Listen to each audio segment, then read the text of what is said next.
This is the problem with the Premier League, right? This is the problem, and why no one will actually take you seriously. You've brought in technology, okay? Let's just study what's actually happened here for Tottenham's first goal. They've got a corner, Lo Celso has whipped it in. Now, Lucas Moura has jumped in front of Davinson Sanchez and has tried to get his head on it. He heads the ball onto Davinson Sanchez's arm. The ball then travels onto a West Ham defender's leg and it's an own goal, right? Now, by the letter of the law, that is a handball.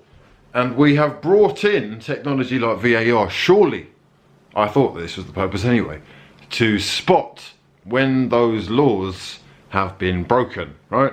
So, by the letter of the law, that's a handball. Now, the fact that they have actually gone to VAR and checked this to see whether it's a handball or not, and they have decided that it's inconclusive, is massively fraudulent. What's going on here? How can you expect people to buy into this? Right, the cross comes in, he's headed it. Oh, it's just gone straight onto his arm. It's not even headed onto it. He's just handballed it onto the leg, onto the defender's leg, and into the back of the net. So we can score goals with hands now. Hold on, we can score goals with hands. What is inconclusive about that? Does it hit his head as well? Maybe it is inconclusive. Look mate, I'm sorry, I've watched this about 14 times now. That is handball. It's not even up for debate. Why are they talking about it? Ah, they're showing another replay. Incredible. It's handball. It's come off his arm. Oh my god. Oh, so fraudulent. Yeah, Soucek mate, that is... So anyway, Tottenham 1-0 up through Lo Celso's left-footed whipped cross and Davinson Sanchez handballing. It's like volleyball, isn't it? I should counter that, right? Or I should balance that by saying, oh, hold on, Bowen. West Ham did have the chances. Bowen striking the post. Cresswell's free kick swung in from the left-hand side. Antonio causing a nuisance, and it's a tight angle.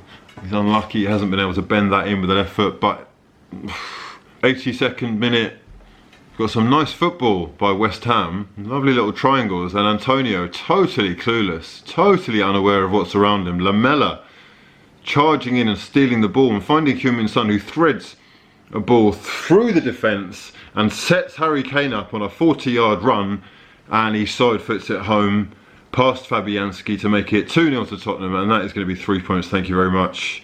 Easy as you like. Calm finish from Harry Kane, who is back after a lengthy spell out. I think this is his 200th Premier League game. He has got the best goal per game ratio in Premier League history, and that is quite something, so credit to him for that. Big 3 points for Tottenham as well, who back in contention. I guess that they're everywhere out of contention, but they're in the race for this Champions League spot, aren't they? It's getting very crowded in and amongst them. He did have a couple of chances throughout the game, but his job has become sit a lot deeper. He spreads play quite a lot. He's involved defensively, and he said after the game that he's very disappointed that he hadn't scored more than the one, and I guess that's good. He's hungry. He's had a fair amount of chances, to be fair. Fair amount of chances, to be fair? Yeah, he's had a fair amount of chances. He should have buried one of them. And he did, fair play to him. So yeah, 2-0 Tottenham. Not the greatest game again. Took ages to get going, didn't it? Took absolute eternity to get going. Like they were scared of doing anything, but I think it's a lot down to fitness now as well. Managers are seeing their opposition tiring, and I guess they're telling their players, if we're in control of possession for long enough, that will take its toll on the soldier playing, and you should be able to wear them down later on. And Tottenham were most effective late into the game when the legs are tired, space is opening up, and the game was stretched. Not the best for West Ham. They're in trouble, aren't they? Let's have a look at the relegation zone. I believe they're on 27 points. I'm not 100% sure about that, but let's have a little buttress. Where are we?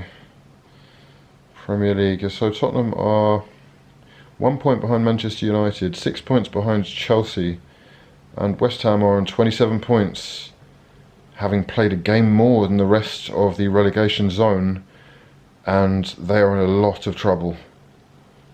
They're in an awful lot of trouble, West Ham. Wow. Bournemouth, Aston Villa will be chomping at the bit to play their next game. Who's West Ham's fixtures against? Let's have a look. Upcoming matches are against Chelsea. Oh dear. Newcastle United, that's another big one. They'll be hoping to be able to get something from a club who have basically already secured safety. Then they've got Norwich and Watford. Two teams who've been languishing themselves right down at the bottom. Watford just 1 point ahead of them, so that is going to be absolutely huge. There are some really big games left between the relegation rivals, and I'd say that that's obviously a lot more exciting than the actual title race this year. It's been so one-sided, hasn't it? We've got Champions League race to get excited about. Wolverhampton Wanderers looking fantastic. Manchester United with a big game coming up. It's going to be Sheffield United at 6 o'clock tomorrow, where I guess one of those teams' fates could well be decided. Sheffield United look like they've not given up, but they've had the stuffing knocked out of them with that VAR decision, or that goal line technology non-decision in their first game back against Villa. They certainly were awful against Newcastle. It was the worst game I've seen Chris Wilder in charge of at the club since I've been watching. And yeah, West Ham are not looking like they're going to be getting out of this anytime soon, but lots of big games coming up. I'm thinking about all the other games. Let's focus on this one for a minute. What do we think about Tottenham? Heung-min Son's disallowed goal, that was VAR, I guess, doing its thing. I do find it quite interesting that for such a long period of time, that is a goal. Even though technically, by the letter of the law again, it clearly isn't a goal. That's been a goal forever, hasn't it? And there have probably been so many other goals. How many goals do you think have been massively offside that have just been allowed because of human error, fraudulence? Was human error good? Is this any good? It's quite irritating. It's not very reliable. Half the time they don't turn it on. So I do have questions and doubts about whether VAR is good, but anyway, it seems to do its job there, and when it does its job, it's great. It's just, I think whenever you bring humans into it, it's a problem, isn't it? With goal line technology, it should be able to.